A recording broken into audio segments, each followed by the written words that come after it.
Howdy everyone, it's me once again, the one and only Killer Rodan.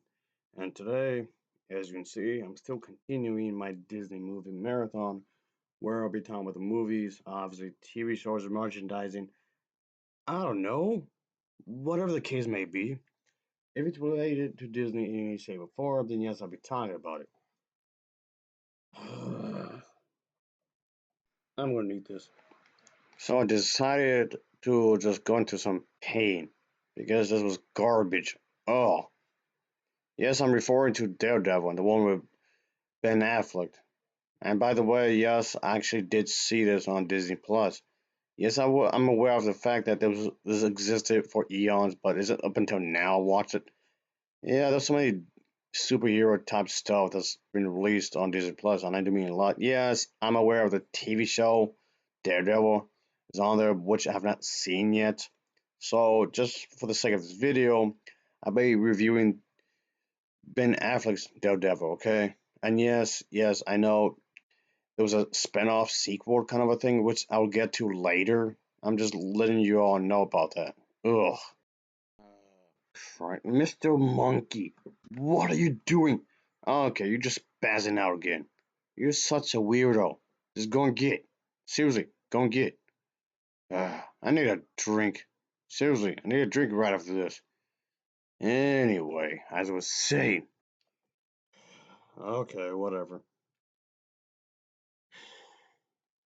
As always, let's talk about the plot, shall we? So let's just get this over with, okay?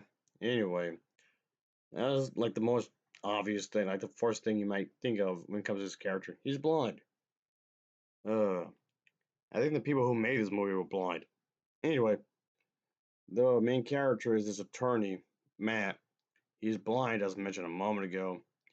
And the thing is that it's not all over for him, of course. And because his other four senses has been I guess enhanced somehow, and this function has some kind of superhuman sharpness, of course. And in other words, it's his origin story, of course. But the way they came about this seems really silly. I mean, in execution, the idea is not silly, just in execution, it is. So, anyway, but of course, there can be some bad people out there. And during the day, he may seem like an ordinary individual, but at night, he's Daredevil. Because there are some bad people out there, really bad people that needs to be brought to justice. And it's up to him, and only him, to do the job. So yes, there's quite a few villains he has to take care of, but there's one in particular that keeps coming back to him, of course, and it's this guy. Yeah, the actor really is living up to the part for this. I give him that. But anyway, regardless how many bad people are there, he has to fight them all because he feels like it has to be done. Mr. Monkey, are you looking up inappropriate stuff again? Go find a job. Seriously, do something yourself. Spare time, really? Christ, I know I'm not gonna buy you this movie. God.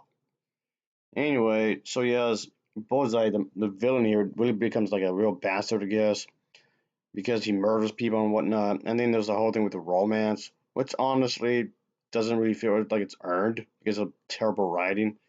Yeah. Eventually we see Ledger doing the whole thing, but her time in the movie is so short. So I do feel real bad for the actress. You can obviously tell that she spent so much time training for this part just to do her whole thing.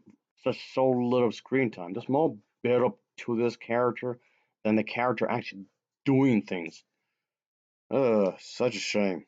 Such a shame. Anyway, yes, I know. Before anyone tells me, I do realize that there is a director's cut of this movie, and it could be better. I've heard it might be better, I guess. Sure, but I don't know. I'm not reviewing that version, okay? I'm reviewing the theatrical version of this film, which, again, I've seen on Disney Plus.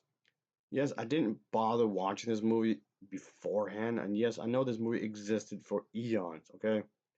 But like I said before, you just have to keep in mind that I was never really a comic book person, comic book movie person. To be more exact, the comic books I kind of don't mind reading the superhero comics, but watching the superhero comic movies, eh, I'm like little just off and on about that. Christ, Mr. Monkey, go do some of those chores I told you to do. What is wrong with you? Yeah, anyway, I'm not gonna be the one to complain about, oh no, it's not completely faithful to the comics and whatnot, yada yada yada. Because there's like so much going on in the comics that there's only so much material they can translate into film. You can't put like a whole bunch of this into the movie. So it would just seem crowded when you think about it in a lot of ways. So I'm not gonna be one of those type of people to actually complain about it. I'm just saying. Yes, I do realize that there are comic book movies that are all guilty of just cramming too much stuff in, like Spider-Man 3, the Amazing Spider-Man 1 and 2, just to name a few that just cram too much. And of course, Batman v Superman just have just way too much in the stories. This and not allow the other ideas to breathe. So yeah, not only that.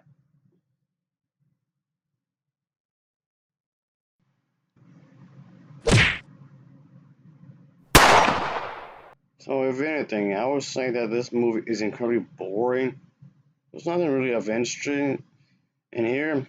Okay, I don't know why he's the bad guy, but I guess he's the bad guy. Sure, whatever. And okay, I would definitely say that there's some parts in this movie that came off unintentionally goofy.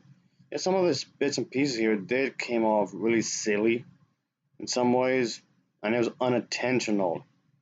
So yeah, this movie is camp. It is. It's definitely camp. That's for sure.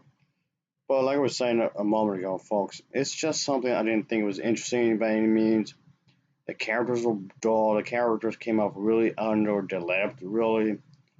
And I'm not saying that this movie couldn't work. Of course, with the right director, with the right script writers, sure, it could have worked. This seemed like it had a decent budget to it. Just that this entire thing was just wasted.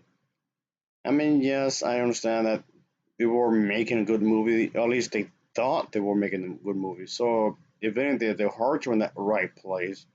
Sure, I'll give it that. It was just ultimately entire orifice. It was so boring. I was actually dozing off quite a bit here and there. Alright, then now I have to destroy this disc. So, okay. Yeah, the dialogue was bad. The soundtrack was forgettable. There were some parts that came off way too over the top than its own good. So there's that, and a whole list of other problems like there's no clear motivation for the villains. Not really. They come off very one dimensional. Even like Electro come off one dimensional when you think about it. But okay. So I'm giving this film a Nova rating of a 4.8 out of 10. It's a 4.8 out of 10. So of course, as always, thanks for watching and take care. Until next time, see ya. Oh yeah, later.